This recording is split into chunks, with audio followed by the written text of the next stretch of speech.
के नताइज के बाद पाकिस्तान की तकरीबन तमाम सियासी जमातों की जानिब से जिस किस्म का रद्द अमल सामने आया और जिस किस्म की बयानबाजी हुई, उसे देखते हुए ये कहना अब मुश्किल नहीं है, बासानी अंदाजा लगाया जा सकता है कि पाकिस्तान में मुस्तकबिल के अंदर होने वाले किसी भी इलेक्शन के ऊपर कोई भी सियासी जमात जो है वो उसके नताइज के ऊपर आसानी से यकीन करने या उसे मानने के लिए तैयार नहीं होगी और हर इलेक्शन के ऊपर जो है वो धांधली के इल्जामात लगाए जाते रहेंगे। अब इस माहौल में सियासी जमातों को क्या करना चाहिए, इस हवाले से कुछ अहम तरीन चीजें जो है वो हमारे सामने है, लेकिन हमारे इनबॉक्स के अंदर जो है वो आपकी जानिब से मुख्तलिफ जो मैसेज और जो कमेंट आते हैं उनको भी पढ़ना जरूरी है और उनके ऊपर रिस्पांस करना भी जरूरी है। जो अहम तरीन सवाल इस वक्त जो सामने आ रहे हैं वो ये है कि क्या अगला इलेक्शन अगर 2023 में होता है, अगरचे इस हवाले से कल मैंने वीडियो की थी कि 2022 में भी इलेक्शन कराने के हवाले से सोचा जा रहा है, लेकिन ये सवाल किया गया है कि क्या 2023 का इलेक्शन जो है वो चुराने का मनसूबा किसी ने बनाया है, और अगर वो मनसूबा है तो क्या है। इस हवाले से आज कुछ स्टेटमेंट्स भी जो है वो सामने आई हैं। फिर यह भी सवाल किया जा रहा है कि अन्य 249 कराची के जो नताइज थे उनका ऐलान 11 घंटे बाद क्यों किया गया, और या किसी किस्म की कोई रिहर्सल की जा रही है, क्या इस्लाहात इस हवाले से हो सकती हैं। और फिर ओवरसीज पाकिस्तानियों का एक बहुत बड़ा क्वेश्चन है कि क्या हम अगले इलेक्शन के अंदर जो है वो वोट डाल सकते हैं या नहीं डाल सकते। इस हवाले से जो है वो क्या तफसीलात हैं वो आपके सामने इस वीडियो के अंदर रखनी है। पहले तो हम आपको यह बता दें कि एहसन इकबाल जो पाकिस्तान मुस्लिम लीग नवाज के एक अहम रहनुमा हैं, उनकी जानिब से एक ट्वीट सामने आया कि हुकूमत इलेक्ट्रॉनिक वोटिंग मशीन के नाम पर अगले इलेक्शन को चुराने का आरटीएस के तौर पर धांधली का नया मंसूबा बना रही है। अब आरटीएस के मुतालिक यह था कि रिजल्ट ट्रांसफॉर्मेशन सिस्टम, यानी जिसके तहत 2018 के अंदर नताइज भिजवाए जाने थे और वो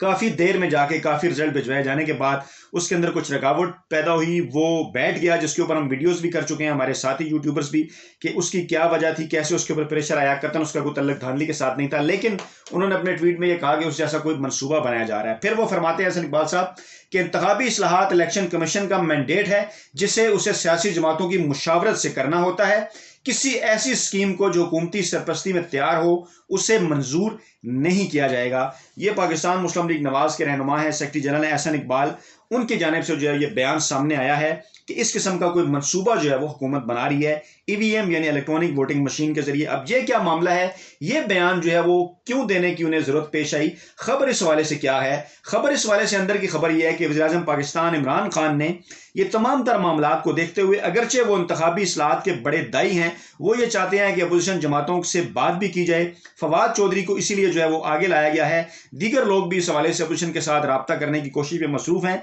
लेकिन इन तमाम तर मामला के ऊपर के इलेक्शन के अंदर एक दूसरे पर इल्जाम लगते हैं, इलेक्शन चुराने के, धांधली के, लेकिन अपोजिशन की जमातें इस हवाले से संजीदा नजर नहीं आती। अब जबकि हुकूमत ने संजीदगी का कुछ मुजाहरा करना शुरू किया है कि इंतखाबी बरस जो है वो करीब है, 2.5 बरस से ज्यादा की मुद्दत पाकिस्तान तहरीक इंसाफ की हुकूमत को हो चुकी है, और अगर आपने अपने मुल्क के अंदर इलेक्शन को साफ, शफाफ और सबके लिए काबिल कबूल बनाना है तो उसके लिए फिर इंतखाबी इस्लाहात जो है वो करना जरूरी है। इस हवाले से खबर यह है कि वज़ीर आज़म पाकिस्तान ने हदायत किया कि अगले 6 माह के अंदर यानी 30 अक्टूबर तक जो है वो इलेक्ट्रॉनिक जो वोटिंग मशीनें हैं वो खरीदने की हदायत की है इमरान खान ने हुकूमत को। अब ये क्या मामला है, मामला यह है कि ज़राए के मुताबिक जो इमरान खान ने इलेक्ट्रॉनिक वोटिंग सिस्टम के लिए कानूनी और तकनीकी इंतजाम जो हैं वो मुकम्मल करने के लिए एक डेडलाइन मुकर्रर की है। ताहम जो काबीना के अरकान हैं उन्होंने इलेक्ट्रॉनिक वोटिंग सिस्टम के ऊपर तहफ़्फ़ुज़ात का भी इज़हार किया है, और यह भी कहा है अरकान ने कि इलेक्ट्रॉनिक वोटिंग सिस्टम जो है वो उसमें हैकिंग के जरिए जो है वो नताइज तब्दील किए जा सकते हैं, और कीनिया और घाना के अंदर जो है वो ये जो माफ कीजिएगा ये जो इलेक्ट्रॉनिक वोटिंग सिस्टम है इसकी हैकिंग के कुछ वाकयात जो हैं वो रूनुमा हो चुके हैं। और इसके साथ साथ ये भी ज़राए ने जो है वो कन्फर्म किया है कि इमरान खान वज़ीर पाकिस्तान ने बैरून मुल्क जो पाकिस्तानी हैं उनको ऑर्डिनेंस के जरिए वोटिंग का हक देने की हिदायत की है, क्योंकि ये मामला अभी रुका हुआ है, ये मामला दरमियान में आके रुक गया था। 2018 के बाद एक ज़मीनी इंतखाबात के अंदर एक प्रैक्टिस की गई, उन्हें मौका दिया गया, लेकिन फिर ये मामला रुका हुआ है। अब ऑर्डिनेंस के जरिए ये हक देने की हिदायत की है इमरान खान ने, इसकी भी तैयारी शुरू कर दी गई है। अच्छा, इसके साथ साथ जो है वो वज़ीर आज़म ने इलेक्शन कमीशन की मुशावरत से जो है वो 1 माह में इलेक्ट्रॉनिक वोटिंग मशीन की किस्म को कि किस किस्म की होनी चाहिए उसको हतमी शक्ल देने की भी हिदायत की है, जबकि मुशीर पार्लिमानी अमूर जो हैं वो 1 माह में वोटिंग मशीन के लिए मुतलका कवानीन में वो तरमीम के हवाले से भी तजावीज़ पेश करेंगे कि क्या तरमीम हो सकती हैं। डेफिनेटली ये सारा मामला पार्लियामेंट की जानिब से होना चाहिए, एहसन इकबाल दुरुस्त फरमा रहे हैं, लेकिन ये सिर्फ उसी सूरत में हो सकता है कि जब अपोजिशन की जमातें भी हुकूमत के साथ ताउन करें, मिल बैठें, लेकिन वो जब भी उनसे इंतखाबी इस्लाहत के मामले में बात होती है वो ब्लैकमेल करती हैं, वो एनआरओ मांगती हैं, वो केसेस खत्म करने के हवाले से कहती हैं। इस हवाले से जो है इमरान खान तैयार नहीं है। और राय के मुताबिक वजारत इंफॉर्मेशन, जो आपकी वजारत इंफॉर्मेशन टेक्नोलॉजी है, उसने भी इलेक्ट्रॉनिक वोटिंग सिस्टम के लिए कंसल्टेंट की खिदमत हासिल कर ली है। इस हवाले से मैं वीडियो पहले कर चुका हूं कि कंसल्टेंट इलेक्ट्रॉनिक वोटिंग सिस्टम की सिक्योरिटी और डिजाइन पर 1 माह के अंदर जो है वो सिफारिशात पेश करेगा। अब आप अन्य 249 के नताइज को सामने रखिए और इस कदम को सामने रखिए। आप देखिए कि सवाए पाकिस्तान तरीके इंसाफ के, हालांकि जो तरीके इंसाफ के वज़ीर ममलकत इत्तलात जो नए हैं फ़ारूक हबीब, उनकी जानिब से एक बयान भी सामने आया कि कराची के जो नताइज हैं वो तमाम सियासी जमातों को खुले दिल के साथ जो है वो कबूल करने चाहिए। और पाकिस्तान तरीके इंसाफ ये समझती है कि टर्नआउट, कि हमें वहाँ पे शिकस्त हुई, टर्नआउट खासा कम था, जो कि इसकी वजह थी, और यकीनन हमारे अंदर कुछ खामियां भी होंगी जिसकी वजह से लोगों ने उस तरह से रिस्पांस नहीं किया। ये बात जो है वो फ़ारूक हबीब साहब ने मानी है और उन्होंने कहा है कि तमाम सियासी जमातें ये नताइज जो हैं कबूल करें, लेकिन बदकिस्मती से पाकिस्तान मुस्लिम लीग नवाज की जानिब से भी, MKM की जानिब से भी और दीगर सियासी जमातों की जानिब से भी एतराज़ात अभी तक सामने आ रहे हैं। और पाकिस्तान मुस्लिम लीग नवाज ने तो यह वतीरा बना लिया है कि जहां पे वो इलेक्शन हारते हैं उसके ऊपर वो इल्ज़ाम तराशी करते हैं, और जहां पे वो जीतते हैं वो कहते हैं इलेक्शन ठीक हुआ। पाकिस्तान पीपल्स पार्टी तो खैर ये इलेक्शन जीती है, इसलिए वो इसके ऊपर एतराज़ नहीं कर रही, लेकिन माजी में वो भी एतराज़ात जो है वो उठाती रही है। तो अब मामला यह है कि सारी सूरत को देखते हुए जब तमाम सियासी जमातें इसके ऊपर एतराज़ कर रही हैं, इसका तरीकाकार तो यही है कि सियासी जमातें मिल बैठें, इलेक्ट्रॉनिक वोटिंग सिस्टम हो या जो भी नया निज़ाम हो उसको सामने लाया जाए, इंतखाबी इस्लाहत कराई जाए, चाहे नई हल्का बंदियाँ हों, चाहे हल्कों को छोटा करना जो है ज़रूरी हो। इस सारे मामलात के ऊपर अभी गौर करना ज़रूरी होगा, क्योंकि नई मरदमशुमारी कराने के लिए भी ऐलान किया गया है, और अगर नई मरदमशुमारी के मुताबिक आपने नए हल्के बनाने हैं तो उसके ऊपर भी आपने अभी से काम शुरू करना है। अगरचे वो मरदमशुमारी के नतायज आने के बाद ही हल्के बनेंगे, लेकिन जो कुछ बुनियादी काम है, जो कुछ बुनियादी इस्लाहत हैं, वो अभी से आपको पार्लियामेंट के जरिए उसका स्टार्ट करना पड़ेगा। अब आते हैं उस मामले की तरफ कि 11 घंटे बाद ताखीर से, 11 घंटे की ताखीर से ये नताइज क्यों आए। उसके लिए जो अहम तरीन डेवलपमेंट है, जैसा कि मैंने रात को भी आपको बताया था, कि एक तो ये कि मैं ये समझता हूं कम से कम आप इसके ऊपर एतराज भी कर सकते हैं, लोग इसके ऊपर तनकीद भी कर सकते हैं इलेक्शन कमीशन के किरदार के ऊपर, लेकिन मेरे ख्याल में पहली मरतबा election commission of Pakistan Jio TV, ARY TV या किसी और टीवी के नताइज से मुतासिर नहीं हुआ। वो ये कह सकते हैं जनाब कि अगर कोई हार रहा था या जीत रहा था जियो और ARY के ऊपर तो ये हमारी जिम्मेदारी नहीं, हमने ये नताइज अवाम के साथ शेयर नहीं किए। वो अपनी जगह पर जो DRO थे वो जो है वो वक्तन फवक्तन अपने जो नताइज हैं फार्म 45 और फार्म 47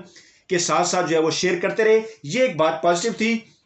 और जो प्रेजाइडिंग अफसरान की आमद में ताखीर थी उसकी भी कुछ वजूहत सामने आई हैं कि 10 प्रेजाइडिंग अफसरान अमले के दस्तखत के बगैर पहुंचे, उन्हें वापस किया गया। पोलिंग अमले ने अफ्तारी ब्रेक की वजह से भी नताइज पहुंचाने में ताखीर की, अफरादी कुव्वत में कमी थी, फिर कोरोना SOPs भी इसके अंदर शामिल थी जिस वजह से ये ताखीर होगी। फिर इसके साथ साथ DRO ऑफिस में व्हाट्सएप और पोलिंग बैग्स के नताइज मैच किए गए, यानी व्हाट्सएप के जरिए जो नताइज भेजे गए उनको जो DROs के ऑफिस के अंदर जब मुख्तलिफ प्रेजाइडिंग अफसरान थे अपने पोलिंग्स बैग लेके आए, उन पोलिंग्स बैग को खोल के वहां जो फार्म 45 के जो नताइज थे उन्हें व्हाट्सएप के नताइज के साथ मैच किया गया। और उसके बाद जब उन्हें कोई सबूत नहीं मिला कि इनमें कोई गड़बड़ की है तो उसके बाद फिर जो है वो उन्होंने सारे अमल की मॉनिटरिंग की और उसके बाद फिर ये नताइज जो हैं वो अवाम के साथ शेयर किए। लेकिन इस बहरहाल ये जो नताइज की ताखीर थी इसके ऊपर सूबाई इलेक्शन कमीशन से नाराजगी का भी इजहार किया चीफ इलेक्शन कमिश्नर ने, लेकिन इस दौरान उन्होंने कंट्रोल रूम में जाकर जो है वो नताइज की तरसील की मॉनिटरिंग भी की। इसके साथ साथ तर्जमान इलेक्शन कमीशन ने यह भी कहा कि अगर धांधली का कुछ सबूत मिला तो सख्त एक्शन जो है उस हवाले से किया जाएगा। लेकिन ये वो तमाम तर मामला था, बैकग्राउंड था जिसकी वजह से ये इंतखाबी नताइज भी लेट हुए। और ये बता रहा ये सारी चीजें बता रही हैं कि अगर सियासी जमातें जमहूरियत के साथ मुखलिस हैं, अगर सियासी जमातें अवाम के साथ मुखलिस हैं, अगर सियासी जमातें पाकिस्तान के साथ मुखलिस हैं तो उन्हें ना सिर्फ ओवरसीज पाकिस्तानियों को वोटिंग का हक देना होगा, जिस हवाले से एक बड़ी लंबी चौड़ी डिबेट हमारे मुल्क में जारी रहती है। इस हवाले से एक मरतबा उन्हें राइट मिल भी चुका है। और कुछ सियासी जमातों का यह ख्याल है कि अगर ओवरसीज पाकिस्तानी को वोटिंग का इख्तियार मिला तो पाकिस्तान तहरीक इंसाफ को फायदा होगा। ये एक लेम एक्सक्यूज है, फायदा हो या नुकसान हो। बहरहाल इस हवाले से डिबेट क्योंकि पाकिस्तान के अंदर चलती रही है और ज्यादातर लोगों ने यह बात भी की है कि उन्हें यह हक मिलना चाहिए, तो बिल्कुल ओवरसीज पाकिस्तानी को वोटिंग का राइट जो है मिलना चाहिए। और उनकी वोटिंग जो है वो ज़ाहिर बात है इंटरनेट के जरिए ही हो सकती है। इस हवाले से भी कोई तरीकाकार जो है वो अडॉप्ट किया जा सकता है। इस हवाले से भी देखा जा सकता है कि कौन सा जो तरीकाकार है वो ज्यादा मुनासिब है। और डेफिनेटली अगर ओवरसीज पाकिस्तानी किसी भी सियासी जमात को पाकिस्तान तहरीक इंसाफ को पसंद करते हैं तो ये उनका हक है, उन्हें वोट भी करना चाहिए। यकीनन हो सकता है दूसरी सियासी जमातों को भी लोग पसंद करते हो, उन्हें भी इख्तियार है, वो उनको वोट दें। लेकिन बहरहाल ये कुछ बुनियादी और अहम तरीन इंतखाबी इस्लाहात हैं जो हर सूरत अगले इलेक्शन में जाने से पहले करनी होंगी। वीडियो के कमेंट बॉक्स में अपना फीडबैक जरूर दीजिएगा। नई वीडियो के साथ जल्द आप खिदमत में हाजिर होंगे। अपना बहुत ख्याल रखिएगा। अल्लाह हाफिज।